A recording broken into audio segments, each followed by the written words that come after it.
lights then. Cars aren't revving up, so these are false lights. Lights out, and we don't go because we have not got the cars revving up. As you look at the bottom right, as soon as you see him pushing on the accelerator, that's when we got the lights. Here we go then. Lights are on.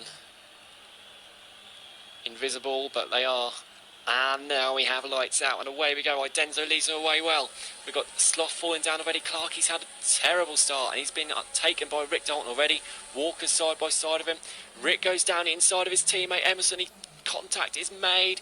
It's clean from all of them though, so from what we can see. Emerson passed by Rick for P2. They're going to go side by side though, and Rick takes a wide line. His teammate gets him back. Walker's close with Rick, and it's all incredibly clean. Clarkie losing more places. Tango's up to P5. Siege is struggling on those hards early on, so he's fallen down to P14. And Cowie's already up to P11. Fantastic start from Cowie. See cars going side by side there. Not quite sure who it was.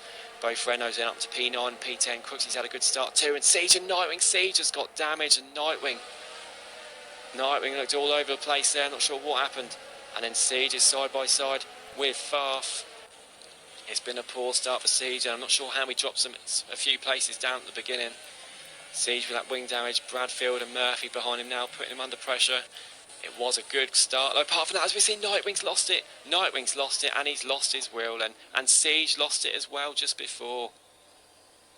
Safety car we've got, then to Siege out yet again. Nightwing out also. Dreadful start for them again. Nice start. Nightwing deserves successful Formula moments when he's out of the session now. Walker's in the pits. I'm not quite sure if he's got damage there or what. So Idenzo first, Emerson second, Rick third, Tango up to fourth, Clarkie fifth, Sean in sixth, and Knowlesy seventh. Cowie's up to P8. Fantastic start for Cowie. Really happy for him. Didn't like giving him that ban for last week, but he's up in a P8 after lap one already. Fantastic effort on the hards, and Walker and Sloth after they've pitted for hards. When's Idenzo going to drop it? When's he going to go? Emerson staying well back. He's gone now, and Clarkie's spun. Clarkie's facing the wrong way. What has happened to Clarkie then? Idenzo's gone then. Emerson's too far back. Rick Dalton's too far back. Tango's having a look at Rick Dalton. He's getting close up to him. All the gaps are about the same, apart from Cowie catching up to Knowles. I'm sure Cowie won a bit of revenge there. Obviously, Cowie and Knowlesy had that collision last week. Knowlesy, of course, did report that, rightfully so, and it affected both of them after they both crashed out. So Knowlesy, of course, I'm sure he's not going to give that place back easily as Walker gets past Jay Story for P12. There's a bit of contact there as well. I think it affected the other Alfa Romeo behind. He's under pressure from Farf now. Behind, aren't they? Denzo then. This is where he's just going to hold it, and Chaz has got a 3-second penalty as well. Penalties could be big here. He's taking a lot. I know we go. Don't get why the cars go so wide. I know you get a better entry, but surely it's going to kill your tyres running in the grass all the time. However, he's just gained 3 attempts off Emerson, so I can't talk. As we see the car, this is where I think Clarkie lost it in qualifying. So it's got, I'm going board with Dan Murphy, got too much of his curve, went flying over to that left-hand side wall. I think that's what must have happened.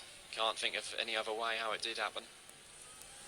Yeah, Knowlesy just can't put away from this battle because of the DRS on the straight. He needs one super lap to get out of it. And Sean will be under big pressure once he loses that DRS, and he's already looking a bit wobbly, isn't he? But again, Knowlesy not pulling away at all. Jay Bradfield's got his first 3-second time penalty. Oh, and he's spun. Bradfield's spun. He's onto the grass. Oh, and Walker's lost it as well at the same time. Not sure if that was because he was put off by Bradfield, but Bradfield's down in P15. He is still on the back of serious mushroom. He needs to cool these tyres down a little bit. As we look at Cowie getting his first time 3-second penalty as we join him. And you can just see that was going to happen. He went very wide there. Murphy's up to 7th. Under pressure from Farf and Clarkie. Worked their way back through the field then. Rick Dalton getting past Chazza as well, and Chazza's struggling on these tyres. I'm sure he's going to come into the pits at the end of this lap then. Such a shame for Chazza. We're saying how much of a good race he's had, and Emerson and Knowlesy are both into the pits. Cowie stays out, and he's going to go for the overcut on Knowlesy. Let's see. Emerson's already got his hards on. Where does he come out in comparison to Idenzo? Idenzo's got traffic. Idenzo's got traffic, but he is out in front, isn't he? No, he's not. Oh, yes, he is. Just in front. There we go. He's been held up by Walker. Look, and Walker is getting out of the way of this battle, isn't he? I'm not sure. He might have just spun wide. It's not worked too well, has it? As Walker is still side by side with Emerson, and Emerson, they make slight contact. Emerson has got that position though. Great racing from these two guys. The really shows you how quick some of these guys are.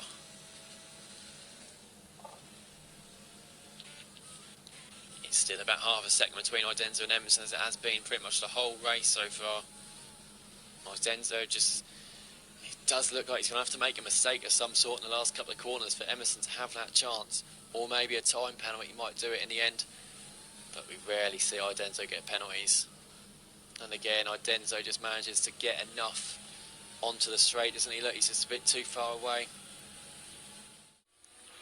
Cowie in fourth, still about 4.4 back to Knowles. As we see Bradfield come into the pits then. He's done well with that battle on those medium tyres. It's softs to the end now. He's done that stint very, very well. I'm sure he'll come out in P12 too. Obviously he is the only one on the soft tyres, so he'll be going for fastest lap. And Chazza, I think he's had another spin as well. He needs to cool those hards down. If I was Chazza, I'd put on soft tyres and compete for fastest lap now. Might be able to take a point off somebody else.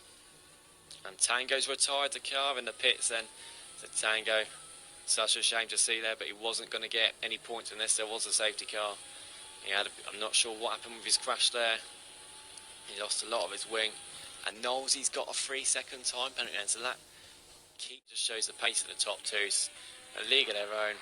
Knowles, he's again still falling back from Cowie. Crooksy's gaining, isn't he?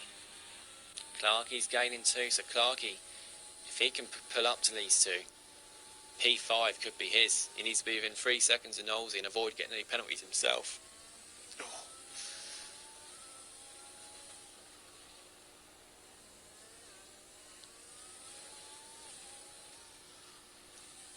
We've got a yellow flag. I think that's for Chazza again, isn't it? Oh, it's Jay Story's gone off. Jay Story's just getting out of the way.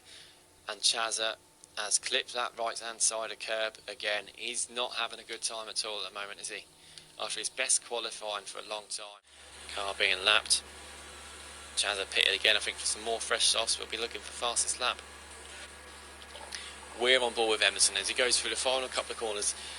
Started second, was looking like he was going to be second the whole race. He made an adventurous move on Idenzo, didn't he? And he got it done.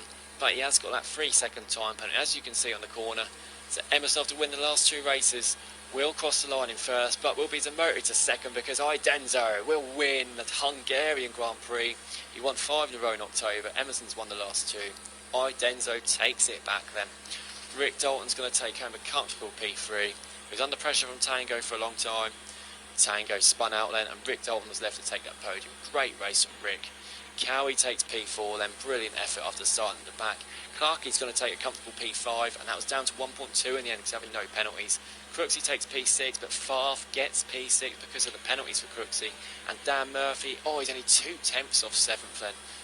Reserving for us today, Sean crosses the line for P9, and Sirius Mushroom is going to take that final point in P10 then. There we go. Knowles, unfortunately, he was on for a good P5 or 6, wasn't he? But he kept getting kicked from the session, and he ends up P11.